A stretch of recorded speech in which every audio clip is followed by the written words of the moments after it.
You know what's funny about social media? It's supposed to bring people closer together, but sometimes it shows you exactly how far apart you really are.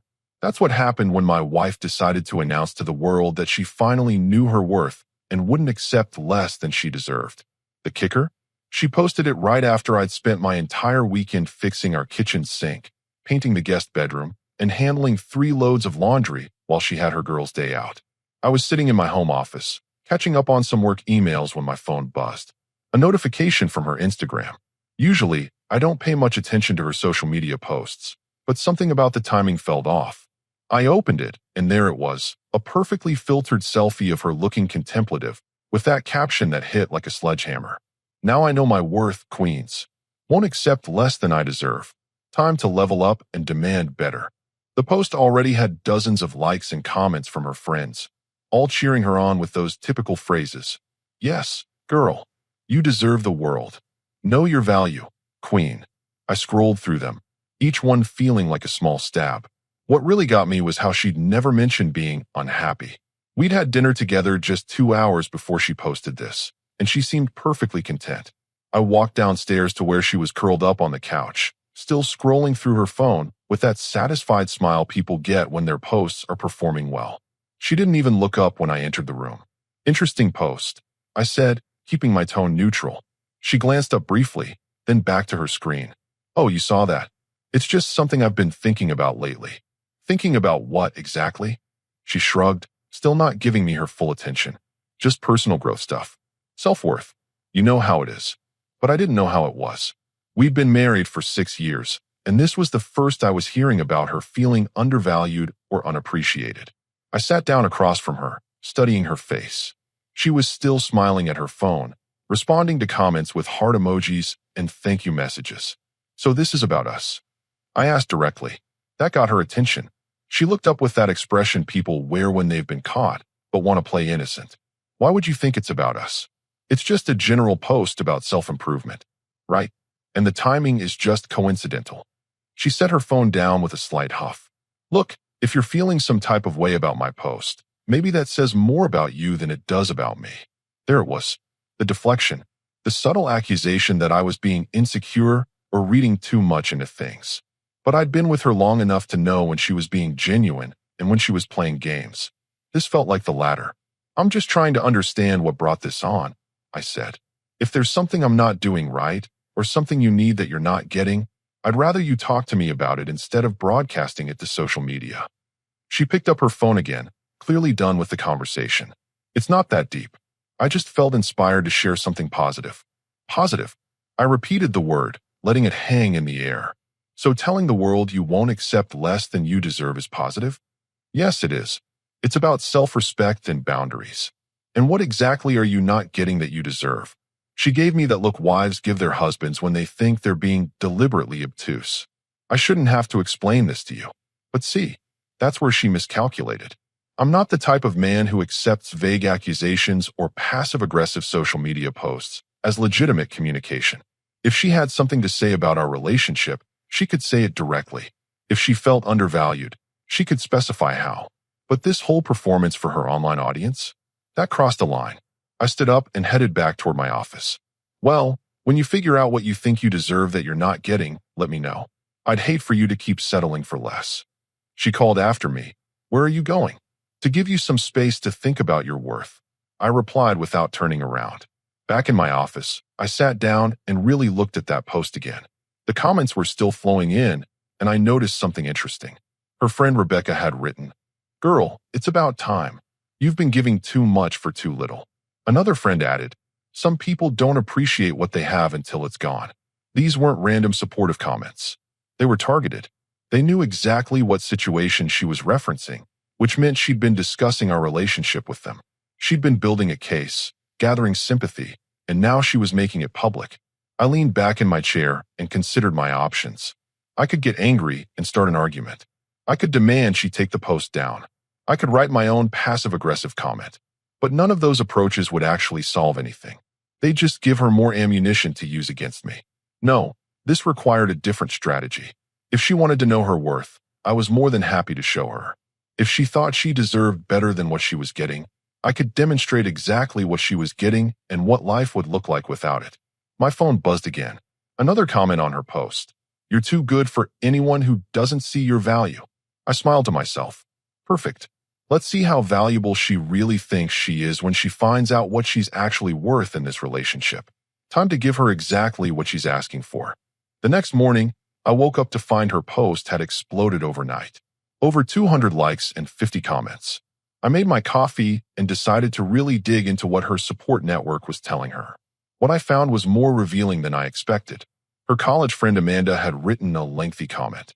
Honey, you've been carrying that household for years. Time to step back and let him figure out what he's losing. Rebecca chimed in again. Remember what we talked about at brunch last week? Actions speak louder than words, and his actions show he takes you for granted. Brunch last week. That explained a lot. While I was home cleaning the garage and fixing the fence gate, she was apparently having a therapy session about our marriage with her friends. And based on these comments, I wasn't painted in a very flattering light. But the comment that really caught my attention was from her sister. You know I love you both, but you do weigh more than your fair share. Maybe it's time he realized how much you actually handle. Her sister, the same sister who comes to our house for every holiday, whose kids I've helped with homework countless times, whose husband I've assisted with job interviews and car troubles. Even she was part of this little intervention. I scrolled further and found gems like, girl, stop being his mother and be his wife, and a real man would appreciate what he has. One particularly interesting comment came from her coworker. You inspire me every day at work. Don't let anyone dim your shine at home. So this wasn't just her friends enabling her. This was a full-scale campaign. She'd been painting me as some kind of ungrateful husband who didn't appreciate her contributions. The irony was thick enough to cut with a knife. I heard her footsteps on the stairs and quickly switched to checking my work emails. She walked into the kitchen wearing her yoga outfit, already scrolling through her phone with that same satisfied expression from last night. Morning, she said without looking up. Morning. Looks like your post really resonated with people. She glanced at me, trying to gauge my tone. Yeah, it's nice to know other women understand the importance of self-worth. Absolutely. Your friend Amanda seems particularly invested in your happiness. That got her attention. She looked up fully now. You were reading my comments? They're public comments on a public post. But yes, I found Amanda's perspective quite interesting, especially the part about me taking you for granted. She set her phone down on the counter, suddenly looking less confident. Look, my friends care about me. Sometimes they get a little protective. Protective of what exactly? What threat am I posing to your well-being? She opened the refrigerator and started pulling out ingredients for her protein smoothie, clearly buying time to formulate her response. It's not about threats. It's about making sure I don't settle for less than I deserve in any area of my life. And you feel like you're settling with me? She turned on the blender, drowning out any chance for me to hear her answer. When it stopped, she said, I think we both could do better at appreciating each other. Interesting way to put it. But your post wasn't about both of us doing better. It was about you not accepting less than you deserve. She poured her smoothie into a travel cup and grabbed her gym bag. I'm going to be late for my class. Of course you are. She paused at the door. What's that supposed to mean? Nothing. Just noting the timing. Seems to be a pattern lately. After she left, I went back to her post. The comments were still coming in, and I noticed something else. Not a single person had asked what specifically was wrong or suggested she try communicating with me.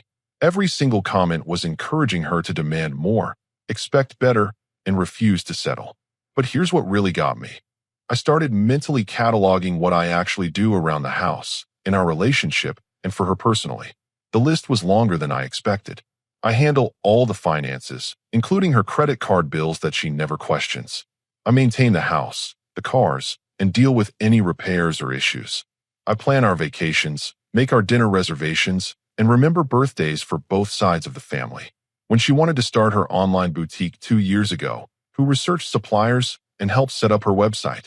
When her mother was in the hospital last year, who took time off work to drive her back and forth for visits. When she decided she needed a home office space, who converted the spare room and painted it the exact shade of pink she wanted. I pulled out my phone and started going through my calendar and bank statements. In the past month alone, I'd handled the car registration renewal she forgot about, fixed the garbage disposal that stopped working, arranged for the HVAC maintenance she'd been complaining about, and covered the cost of her girl's weekend trip to the wine country. But apparently, according to her inner circle, I was the one not pulling my weight. Her friend Rebecca had commented again, "Sometimes we have to show people our value by withdrawing it for a while. They don't appreciate what they have until it's gone." I stared at that comment for a long moment. Rebecca was giving her advice that could potentially end our marriage, and she was treating it like some kind of empowerment strategy. The audacity was almost impressive. My phone buzzed with a text from her. "Staying after yoga for coffee with the girls. Don't wait up for lunch." Of course she was. No doubt this would be another session where they'd analyze her post, celebrate her newfound courage, and probably brainstorm what other ways she could assert her worth. I looked around our house. The house where she pays for exactly zero of the monthly expenses. The house where she has her own car in the driveway that I maintain and insure. The house where she has complete freedom to spend her days however she wants because I handle everything that actually keeps our life running. She wanted to know her worth? She wanted to see what she deserved? Perfect. I was about to give her a very practical education in value and contribution, starting with a detailed breakdown of exactly what she was getting versus what she was giving. Rebecca was right about one thing. Sometimes people don't appreciate what they have until it's gone. Time to test that theory. She came home around 3 in the afternoon, practically glowing with whatever validation she'd received from her coffee session. I was in the living room, having spent the day doing some very interesting research and calculations. "Hey," she said, setting down her purse and keys. "How was your day?" "Productive. Very productive, actually. I've been thinking about what you said last night." She looked surprised. "Really?" "Absolutely. Your post got me reflecting on worth and what people deserve in relationships. I realized you're right about one thing. We should both be getting what we deserve." She sat down across from me, suddenly looking more interested in this conversation than she had in weeks. "I'm glad you're open to talking about this." "More than open. I'm ready to have a completely honest discussion about expectations and contributions. Since you've clearly been thinking about what you deserve, I'd love to hear specifics." She shifted uncomfortably. "Specifics?" "Yes. You posted about not accepting less than you deserve, which implies you feel you're currently getting less. So tell me, what exactly do you think you deserve that you're not getting?" She was quiet for a moment, probably trying to remember the talking points from her coffee session. "Well, I think I deserve to feel appreciated and valued." "Okay, and how would that look practically? What would make you feel more appreciated?" "I don't know. Maybe you could acknowledge more of what I do around here." I nodded thoughtfully. "That's fair. What specifically do you do around here that you feel goes unacknowledged?" Another pause. "I keep the house clean. I do the shopping. I manage our social calendar." "Right. And what about the mortgage payments? Do you handle those?" "No, but..." "The car payments? Insurance? Utilities?" "You know I don't, but that's not the point. What about home maintenance? When the roof leaked last month, who arranged for the repair?" She was getting frustrated now. "Why are you making this about money and chores?" "Because you're talking about worth and what you deserve. I'm just trying to understand how you're calculating your value versus what you receive." She stood up and started pacing. "It's not about keeping score. It's about feeling respected and prioritized." I agree completely. "So when I spent last weekend fixing the sink and painting the bedroom, how did that make you feel?" "That's different." "How so?" Because those are just things that need to be done." I leaned back and smiled. "Exactly. Things that need to be done. Like earning the money that pays for this house, the cars, the groceries, your gym membership, your girls' trips." Now you're being ridiculous. Am I? Your friend Rebecca commented that you've been giving too much for too little. I'm just curious what too much looks like from your perspective. She stopped pacing and faced me directly. "Fine. You want specifics? I think I deserve a husband who doesn't make me feel like I have to justify wanting to be valued. I deserve someone who takes initiative without being asked. I deserve to feel like a priority, not an afterthought." "Interesting. And what are you willing to contribute to get those things?" "What do you mean?" "Well, relationships are exchanges, right? You deserve certain things, but what does the other person deserve in return? What would you be willing to give to get what you want?" She looked at me like I'd asked her to solve calculus. "I shouldn't have to negotiate for basic respect." "You're absolutely right. Basic respect should be automatic. But we're not talking about basic respect anymore, are we? We're talking about you knowing your worth and not accepting less than you deserve." That suggests you want more than basic respect. I want a partner, not a roommate. Perfect. Let's explore that. What does partnership look like to you? Equal contribution, shared responsibility, mutual support. I pulled out my phone and opened the Notes app where I'd been tracking things. Great. So equal contribution would mean you'd want to split the mortgage 50-50. That's not what I meant. Shared responsibility would include you handling your own car maintenance and insurance. You're being deliberately obtuse. Mutual support would mean when I'm working late to earn the money that funds our lifestyle, you'd handle dinner without making it seem like a huge favor. She sat back down, looking deflated. Why are you turning this into an attack? I'm not attacking you. I'm responding to your post about knowing your worth and not accepting less than you deserve. I think it's a great philosophy, and I'd like to apply it to both of us. What does that mean?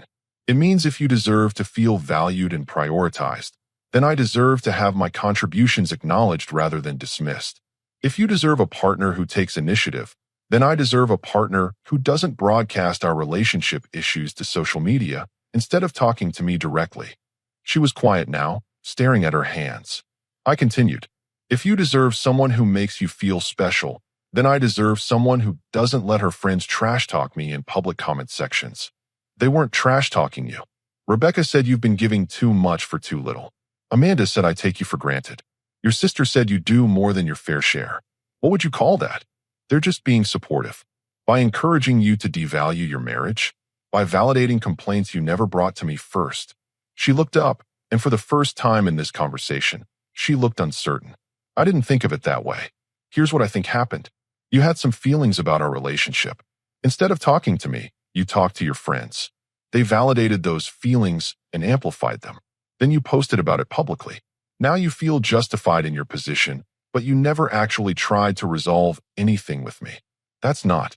I didn't plan it like that. Intent doesn't matter. Impact does. And the impact is that you've created a situation where I'm expected to prove my worth to you while you get to define what you deserve without any reciprocal examination. She was quiet for a long moment. So what are you saying? I'm saying your post inspired me. I want to know my worth too. I want to make sure I'm not accepting less than I deserve either. And what do you think you deserve? I smiled. I deserve exactly what you deserve. Appreciation, respect, acknowledgement, and a partner who doesn't air our business on social media. The question is, are you prepared to give me what I deserve while you're demanding what you think you deserve? The room was silent except for the ticking of our clock. She was processing, probably realizing that her empowerment moment had just become a negotiation where she wasn't the only one setting terms. I need to think about this, she said finally. Take all the time you need. But while you're thinking, I'll be demonstrating exactly what you've been getting versus what you've been giving. You wanted to know your worth? Perfect. Let's find out what we're both really worth. The next morning, I started my education program, not with drama or announcements, just with simple, practical demonstrations of value. I got up at my usual time and made coffee. 1 cup. When she came downstairs expecting her usual morning latte that I'd been making for 6 years, she found me reading the news with my single cup of coffee. No coffee for me, she asked, looking confused. Oh, I figured since you're focusing on not accepting less than you deserve, you'd want to handle your own coffee preferences. I wouldn't want to assume what you think you deserve. She stared at me for a moment, then went to make her own coffee. The machine took her 3 tries to get right because she'd never actually learned how to use the espresso function. While she struggled with the coffee maker, I gathered my work things and headed toward the door. Where are you going? She asked. Work. Same as always. But what about breakfast? What about it? You usually make breakfast on Wednesdays. I paused at the door.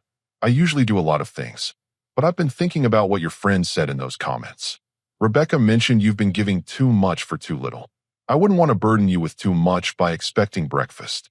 That's not what she meant, isn't it? Well, either way, I'm sure you can handle it.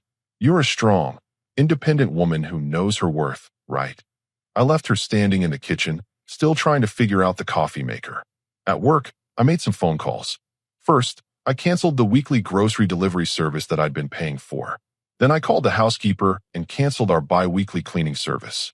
Next, I contacted our landscaping company and put the service on hold. When I got home that evening, she was in the living room looking frustrated. The kitchen counter was covered with coffee grounds and water spots from her morning battle with the espresso machine. "How was your day?" I asked pleasantly. "Fine. Busy. I had to go grocery shopping." "That's great. Very self-sufficient of you."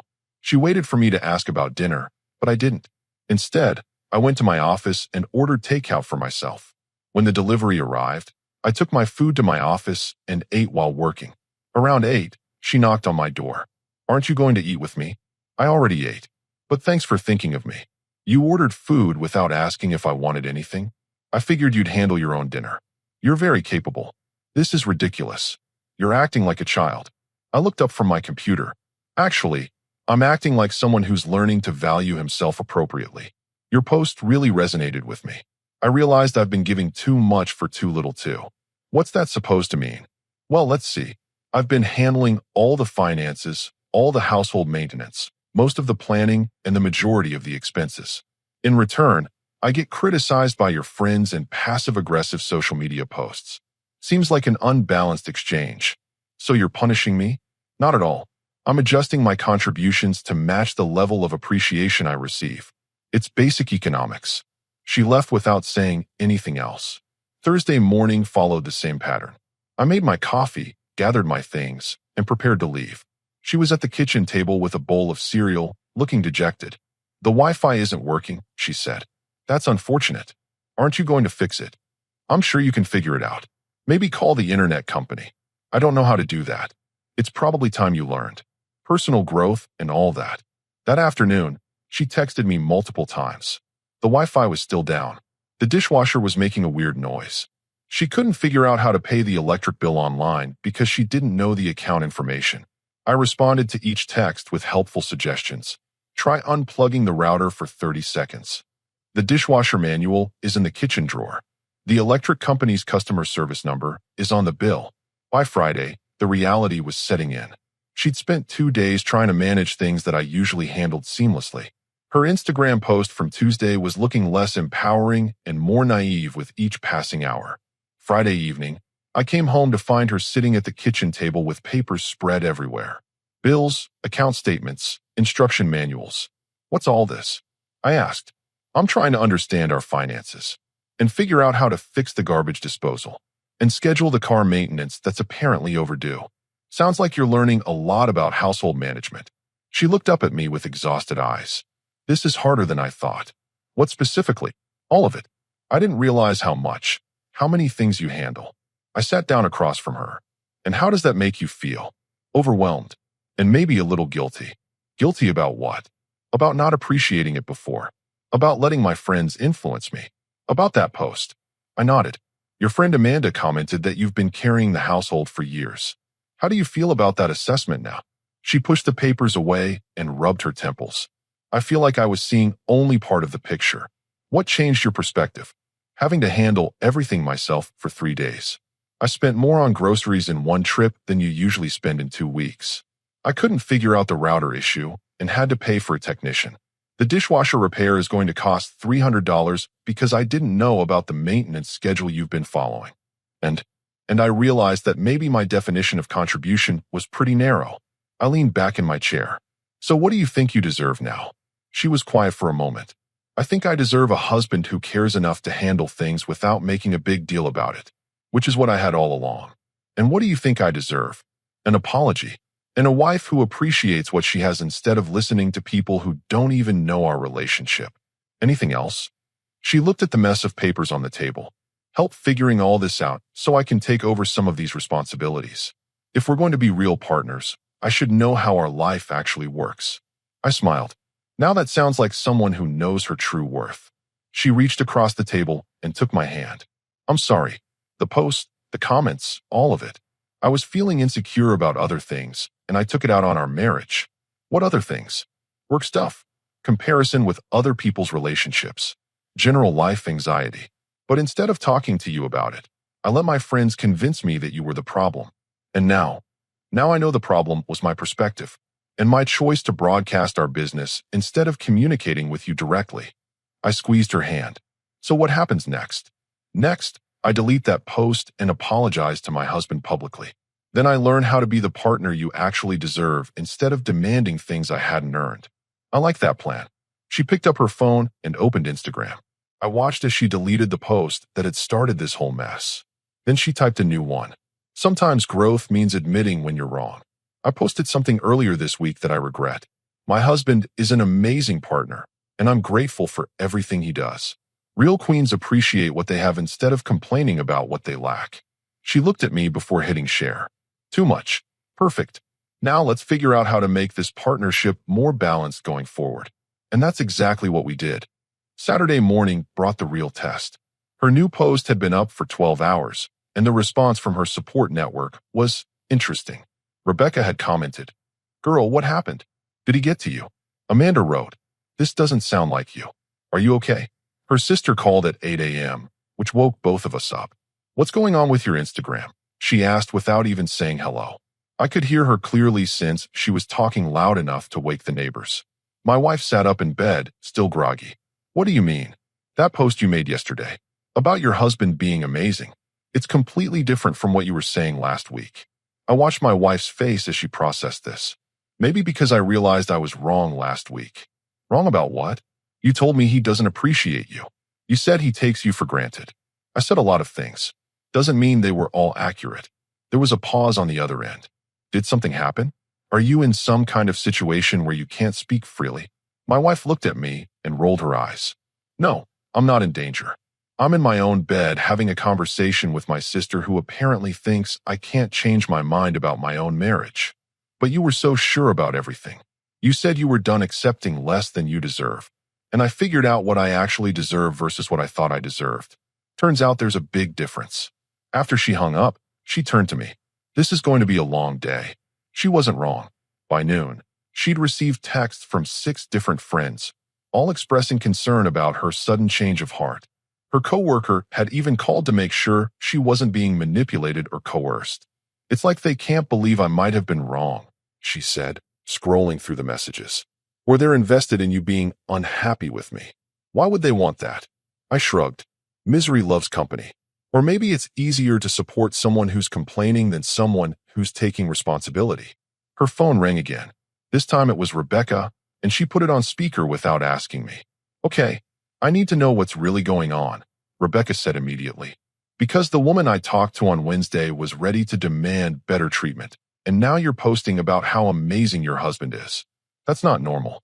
What's not normal is posting about my marriage problems instead of addressing them with my husband," my wife replied. "But we talked about this. You said you were tired of being taken for granted." I was, but I was also taking him for granted. I was focused on what I wasn't getting without considering what I wasn't giving. "That sounds like something he told you to say." I couldn't help myself. "Actually, Rebecca," she came to that conclusion after spending 3 days handling the responsibilities I usually manage. Turns out perspective changes when you actually experience the full picture. There was silence on the other end. "Who is this?" Rebecca asked. "This is the husband you've been encouraging her to undervalue." I wasn't encouraging her to undervalue you. I was encouraging her to value herself. By telling her she gives too much for too little? By validating complaints she never brought to me first? How exactly does that help our marriage? "Look, I don't know what kind of manipulation." Rebecca, my wife, interrupted. "Stop. Nobody manipulated me. I spent 3 days trying to manage our household finances, maintenance, and logistics. I realized I had no idea how much my husband actually handles, or how much our lifestyle costs, or how many decisions he makes that I never even think about. So you're just going to give up on having standards?" "I'm going to have realistic standards based on actual contribution rather than imaginary standards based on social media inspiration." Rebecca hung up without saying goodbye. My wife looked at her phone, then at me. "Well, that was fun. How do you feel about that conversation?" Honestly, embarrassed. Embarrassed that I let her convince me my marriage was lacking when the real problem was my perspective. "What made you realize that?" She gestured around our bedroom. "Wednesday morning when I couldn't figure out the coffee maker. Then when I had no idea how to pay the electric bill. Then when I spent 40 minutes on hold with the internet company trying to explain a problem I didn't understand. By Thursday night, I felt like I was drowning in basic adult responsibilities that you handle so seamlessly I never even noticed them.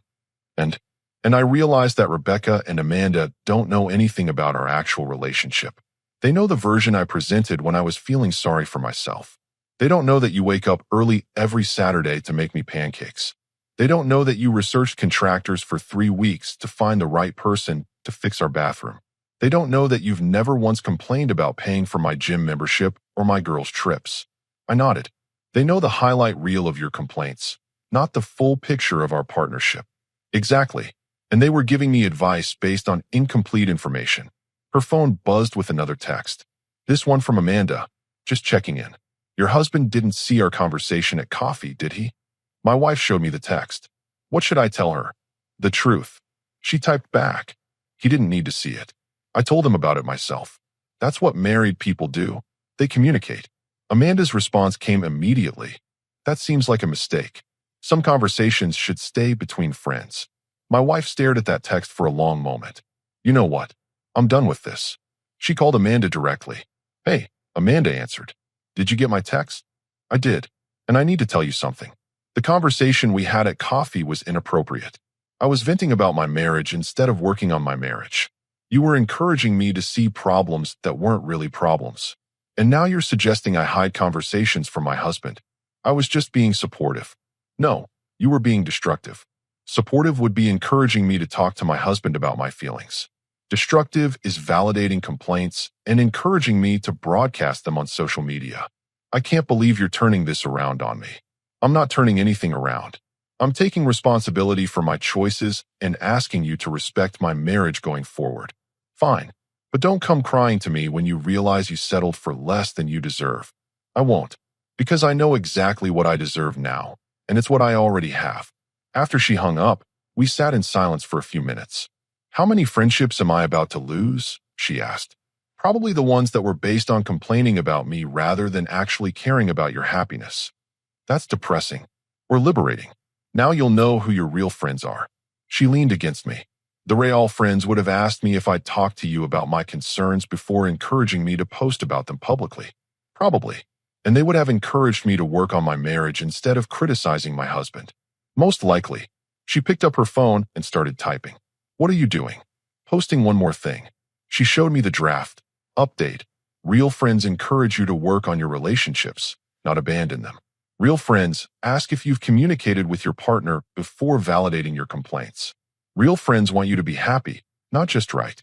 Grateful for the friends who actually care about my marriage succeeding. That's going to cause some drama. Good. It's time to find out who my real friends are. She hit post, then turned off her phone. Now what? I asked. Now we finish what we started yesterday. You're going to teach me how our life actually works so I can be a real partner instead of a dependent who complains about not feeling appreciated. Deal. But first, let's make some pancakes. She smiled. I love Saturday morning pancakes. I know. That's why I've been making them for 6 years. And that's why I'm never posting about knowing my worth again without actually knowing what I'm worth first. 3 weeks later, she got the education she'd asked for. She'd learned to manage our budget and discovered that our monthly expenses were triple what she'd estimated. She'd taken over the landscaping coordination and realized why I'd been so particular about scheduling. She'd handled one car maintenance appointment and understood why I kept detailed service records. But the real lesson came when Rebecca and Amanda organized what they called an intervention dinner. They invited her out, supposedly to celebrate another friend's promotion, but it was clearly an ambush. She came home that night looking exhausted. How was dinner? I asked. Educational. They spent 2 hours trying to convince me that you've brainwashed me into accepting less than I deserve. And what did you tell them? I told them exactly what I deserve and exactly what I'm getting. She sat down next to me and pulled out her phone. Actually, I recorded part of it. Want to hear what your worth sounds like when it's explained to people who don't understand it? She played the recording. Her voice was clear and confident. You want to know what I deserve? I deserve a partner who pays every single bill without complaint. I deserve someone who handles every repair, every maintenance issue, every financial decision so I can focus on my interests. I deserve a man who plans our vacations, remembers every important date, and never makes me worry about money. I deserve someone who gets up early to make me breakfast and stays up late to make sure the house is secure. And guess what? That's exactly what I have. Rebecca's voice came through the speaker. But what about emotional support? What about feeling valued? You mean like when he drove me to the hospital at 3 a.m. when I had food poisoning and stayed awake all night to make sure I was okay? or when he spent his entire weekend converting the spare room into my office space, or when he researched contractors for a month to find the right person to remodel our bathroom exactly how I wanted it. Amanda's voice. But you said you felt taken for granted. I felt taken for granted because I was taking him for granted. I was so focused on what I thought I wasn't getting that I completely ignored what I was getting. And what I was getting was a man who structured his entire life around making mine easier. The recording continued with them trying to convince her she was settling, and her methodically destroying every argument with specific examples of my contributions versus theirs. She turned off the recording. Want to know the best part? What's that?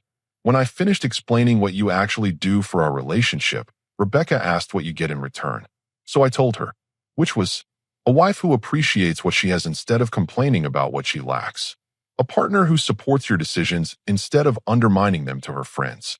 A woman who handles her own emotional regulation instead of expecting you to manage her insecurities. How did they respond to that?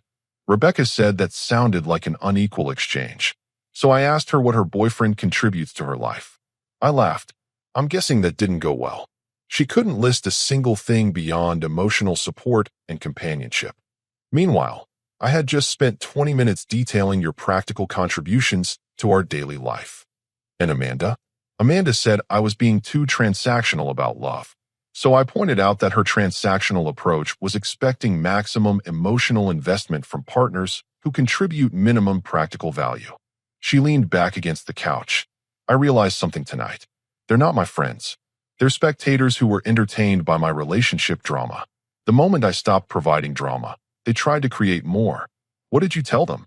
I told them exactly what they deserved, which was to find friends who actually want them to be happy instead of friends who enable their complaints and validate their bad decisions. And then I left. But not before I thanked them. For what?